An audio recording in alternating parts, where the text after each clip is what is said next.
What's up, fight fans? Welcome back. We're back with episode 5 of Suga Say. I'm joined today by a very special guest, UFC Featherweight prospect TJ Laramie. TJ, how you doing today? You good? Good, man. How about yourself? I'm good. Do you know what? There was such a great weekend of fights this weekend, so I'm still a little bit sort of buzzing from them. Did you watch any of them? Yeah, I did. Obviously Derek Minner fought, so I wanted to make sure I watched that fight, see how it went. He performed very well, but there was a couple other, well, there's supposed to be two other 45 fights, but Buddy there missed weight by 12 pounds. And then there was the Jared Gordon fight, and that was pretty good. Yeah, let's go on to that. If 11 and a half pounds, Rafael Alves missed weight by, what would you do in that situation? Obviously, the commission weren't booking that fight. He's not even a lightweight. It was 157 and a half pounds, but you're a featherweight yourself. Say you're matched up with him and he comes in at 157 and a half pounds. You still taking that fight? No, there's no way. And I don't think anybody, especially the organization, should expect you to at that point. And I think the guy who weighed in to fight him should get paid still too, especially that guy took it on a week's notice and he still made weight. Yeah, it's Pat Sabatini. That's the thing as well. I think sometimes there's everyone will be talking about Alves. His name's up in lights almost because he's missed by such a large margin, blaming it on salmon. Yeah, he blamed the weight cut on fish for some reason. I don't know what that means. And yeah, and no one's talking about Pat Sabatini, who went out there, made the weight, should get at least his show purse, because obviously you got your win bonus as well. But he needs to get paid somewhat.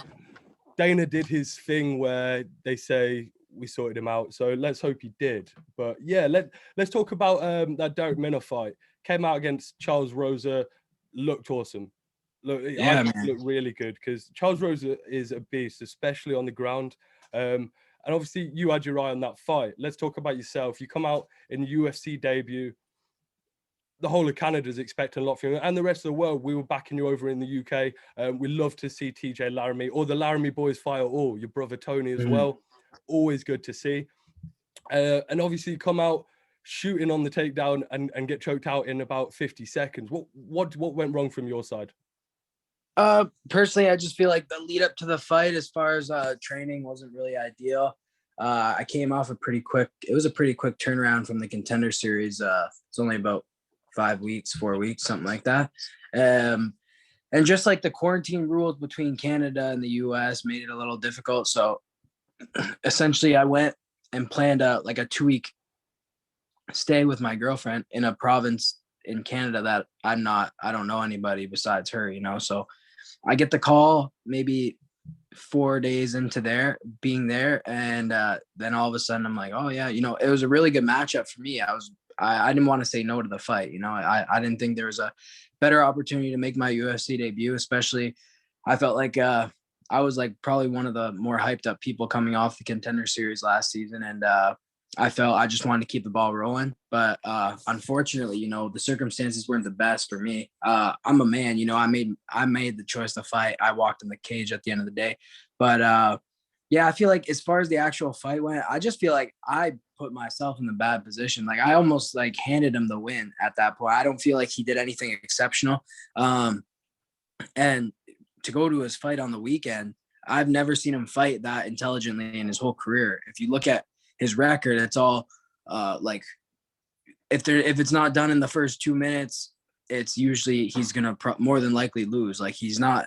I don't know how many decisions he's won, but it's not very many. That's probably one of 5 maybe decisions he's ever won in his career out of 30-something fights. Yeah, so I just feel like if I were to fight him again, it would be a totally different circumstance. I had a little injury as far as I had a grade 2 strain in my LCL going into it a little bit. So I wasn't really able to grapple or get any live training in. But there's a lot of pressure, man, when you signed a fight and you don't want to be the guy who's pulling out a week or 2 before his fight. I feel like that makes you look bad and you're preparing to get paid. I feel like if I learned anything from that experience, it would be more like longevity of your career versus the short term, trying to just take the fight and muscle through it, But if there's anything I learned, it was that for sure. Yeah, I'd say it was one of those fights that when a fight ends that quickly, it isn't always based around, oh, this fighter was better. It's MMA. Anything can happen in these fights. And it was a really weird transition. Now, when you're in a guillotine up against the side of the cage and you're on the side where you can't even gain that side control to even alleviate that pressure, it was one of those moments as well. So, and again, Darren Minner, he's a tough guy. Now, there's something to be said about the team that he's training out there at the minute with. He's with James Krause, and what James Krause is doing is unbelievable. And I think that says something to what you say about that fight IQ. Not always going in there to finish it straight away, and actually showing that you are the better mixed martial artist, no matter where this goes. Yeah, that's exactly what I felt. That's exactly what I felt he showed on the weekend too, is that he kind of just, there was a couple circumstances where he probably could have tried to go for the kill, like when he dropped Rosa at one point, but instead, he took the fight where he was dominating on top. Didn't really go for a lot of submissions, where he's usually hunting for a submission all the time. So good on him for, he definitely made improvements. Yeah, almost took a TJ Laramie style to that fight. It was more going for the ground and pound, changing the positions and the transitions as opposed to submissions. And let's talk a bit more about yourself as well. You've got a fight that's been scheduled now, coming up. When's that scheduled now? You'll be able to tell May me. 1st. 1st of May, because I know it's just before my birthday. It's a May card, so I'm excited for this one. It's against Damon Jackson. Now, I know the irony of this matchup won't be wasted on you either.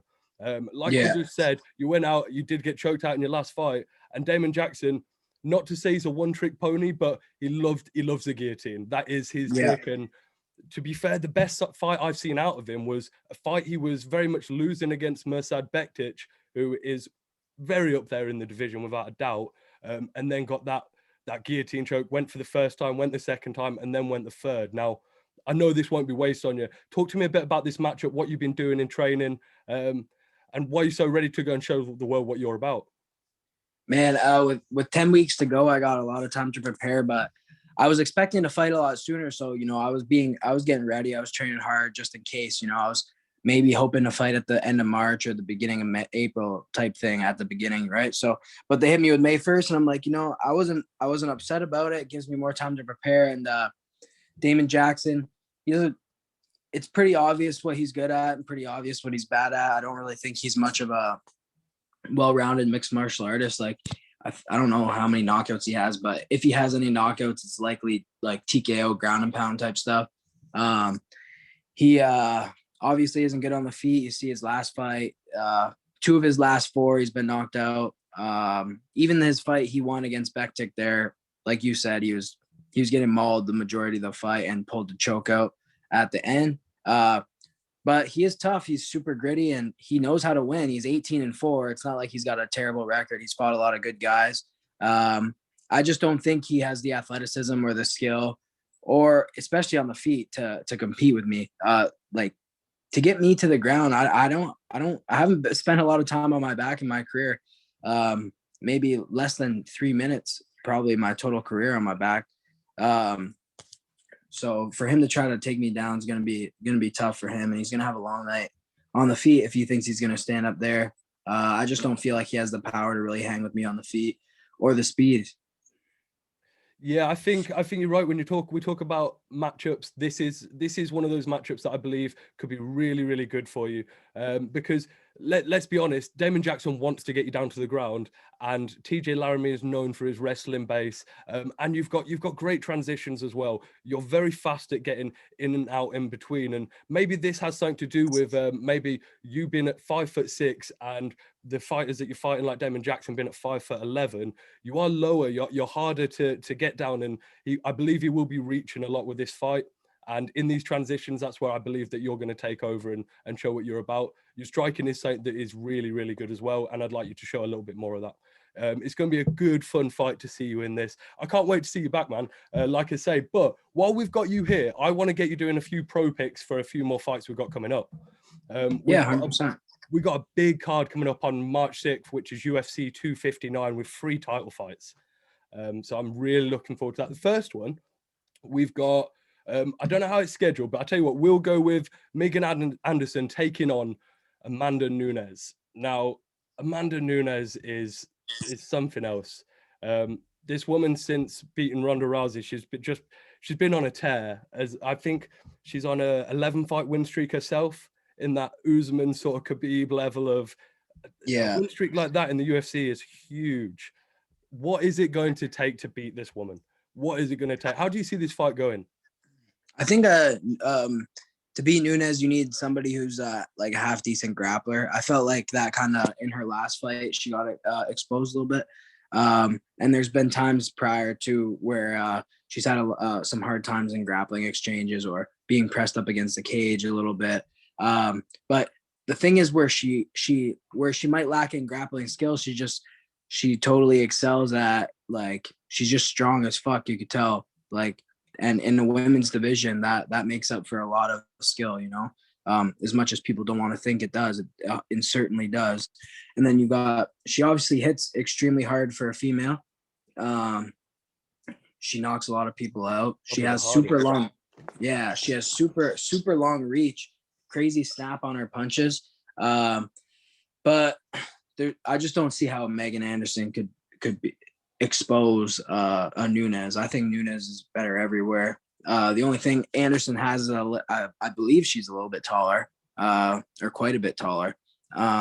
So if there's anything, maybe she could try to outland her on the feet a little bit. But I see if there is any sort of if a Nunes starts getting caught on the feet, that's something where she would just press Anderson to the cage. And Anderson's shown to have not a great grappling base in her previous fights. I believe Holly Holm was taking her down quite a bit in their fight.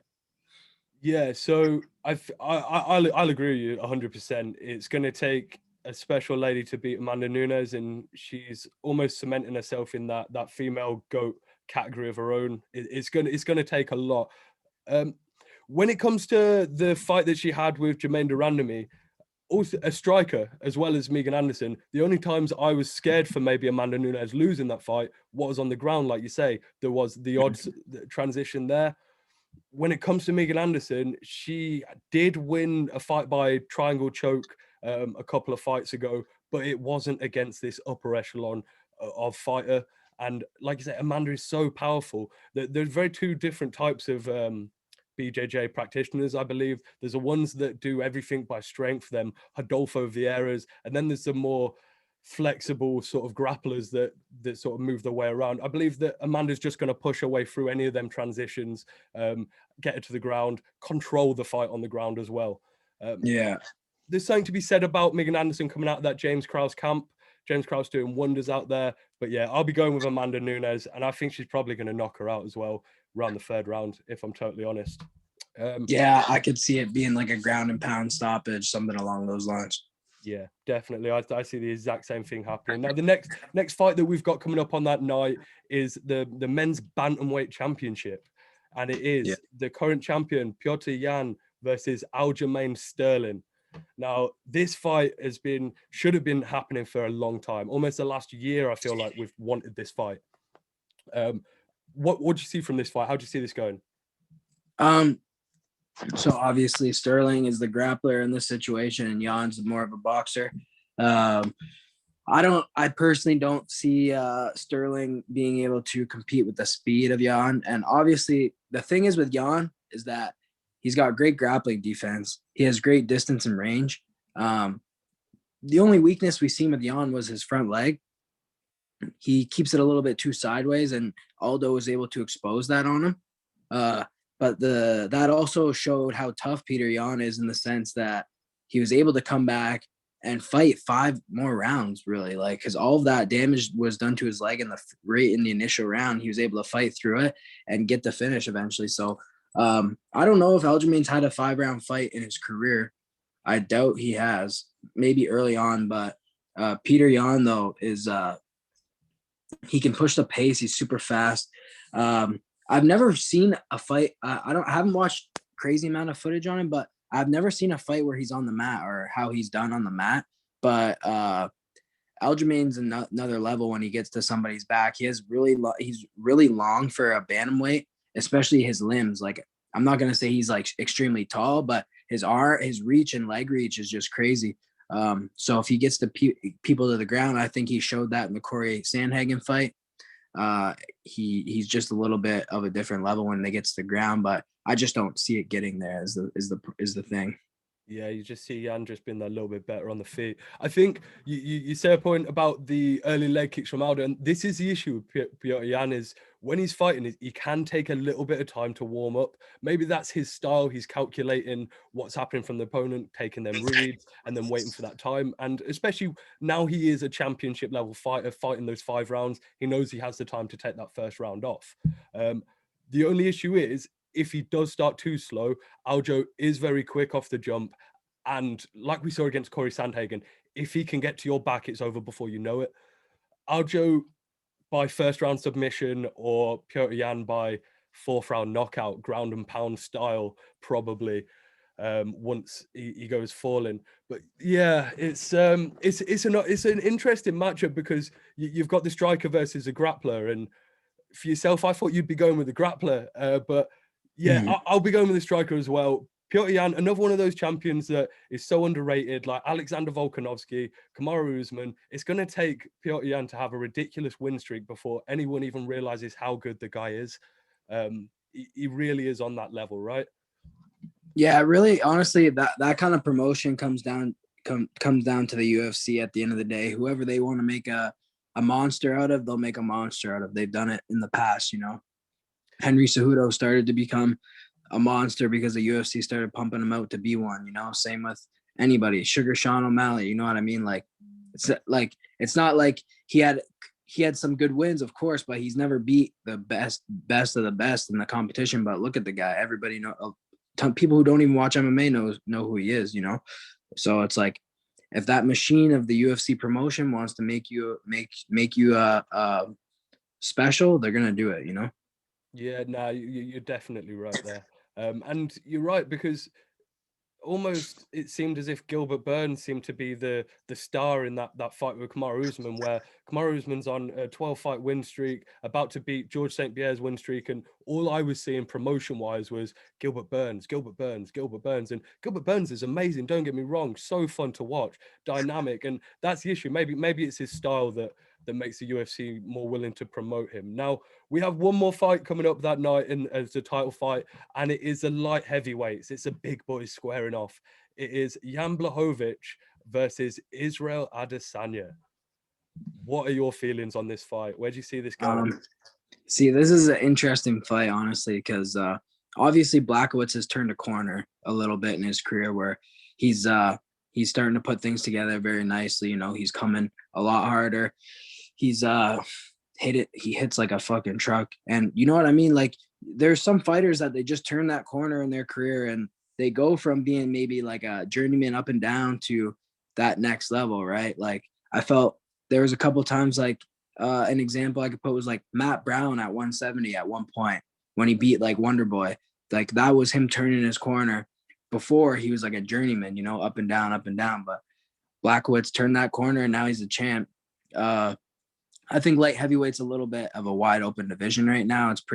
It's like quite shallow for the most part outside of the top 5 maybe. But like Adesanya, I don't know. He's at a different level. I just think Adesanya takes so much advantage of fighting using his length and his size with his reach, which I think he gives up. Like, I don't know if he gives anything up, but they're about the same stature and height. Maybe Izzy has a little bit more reach, but Israel's never fought anybody even close to Blachowicz's size or power. So it's going to be interesting to see how Israel Adesanya handles the size difference. Because I mean, let's be real, he's not actually putting on an extra 20 pounds of muscle in a year, in 6 months. Like, that's not physically possible, you know? So he's definitely going to be giving up a real weight advantage. But if he can get his distance right in the first, second round, get out of there and start piecing him up a bit, then I think Israel wins by decision. But I don't see a finish out of Israel. And then I think if Blachowicz can touch him, though, it's going to be an interesting fight. Yeah, so I think you've got a point in the sense of I don't think he's going to put on. Maybe he looks a little bit bigger, and maybe that's because he's not cutting weight and staying low in weight, and maybe this is his more natural weight now. Maybe that's where he's going to be fighting, but I believe that's going to be his advantage in this fight. he will be the faster fighter, and that's where his advantage will be. He needs to be in and out, piecing him up. And I believe the knockout can come because of that as well. There's something to be said for when Israel Adesanya, he's got almost, I remember when Conor first came on the scene and he was hitting guys so accurately, so fast with such precision that they were just going down. And these are guys that have got chins. It's not that they haven't got a chin and they can't take a punch. It's just Israel just seems that next level, and he's just starting to come into it now. His progression throughout MMA in the last, it's 3 years now that he's been in the UFC, not even 3 years. And it's unreal where he's come from being a kickboxer to now. But Jan Blachowicz hits hard. That man hits hard. He knocked out the man that took John Jones to the closest decision he's ever had in Dominic Reyes. So people need to stop sleeping on Jan. There's something to be said for Polish power that he's got in either hand, to be totally honest. Jan is something else. I'm going to be rooting for Izzy because Izzy, if I'm totally honest, is one of my favorite fighters to watch. He's just he's amazing, really fun to watch. And sometimes when I don't dislike any of these guys in MMA, so it's one of those where I like him a little bit more. And I believe that Izzy just has them skills. He's just so good. Depends. Maybe Jan mixes up that takedown a little bit more. If he does, he gives Izzy a few more looks, gets him defensive. And when Izzy's running back, he can have his chin in the air a little bit. Yeah.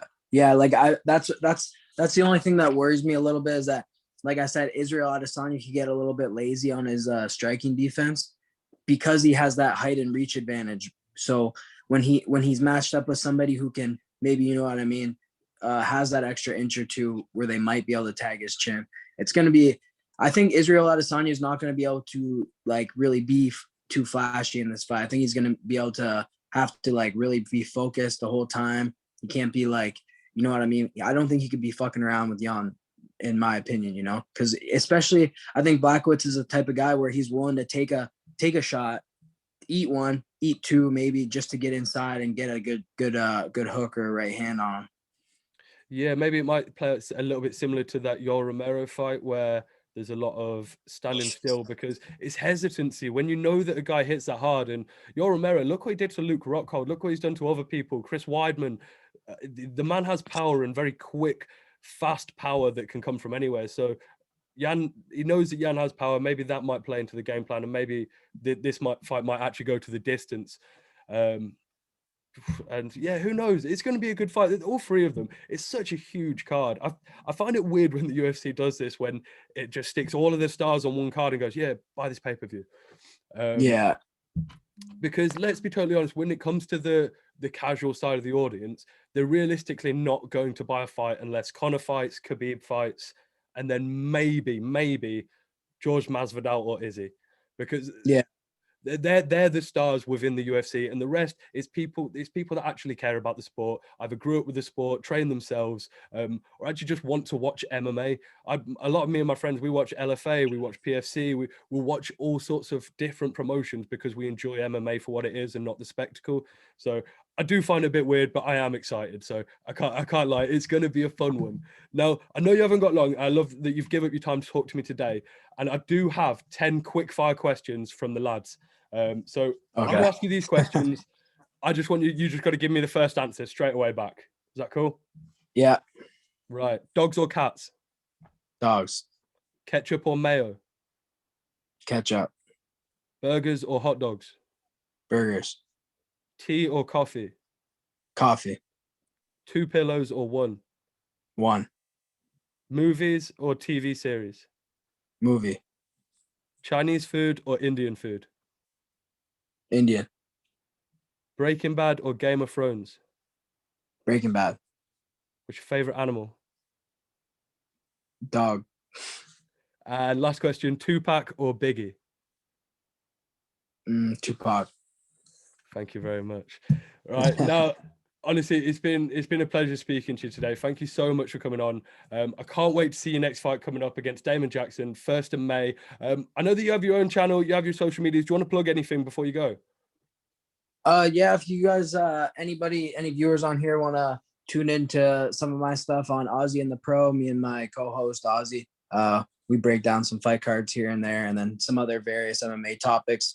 And then I got Twitter at Laramie TJ, Laramie TJ, and then the opposite way for Instagram at TJ Laramie.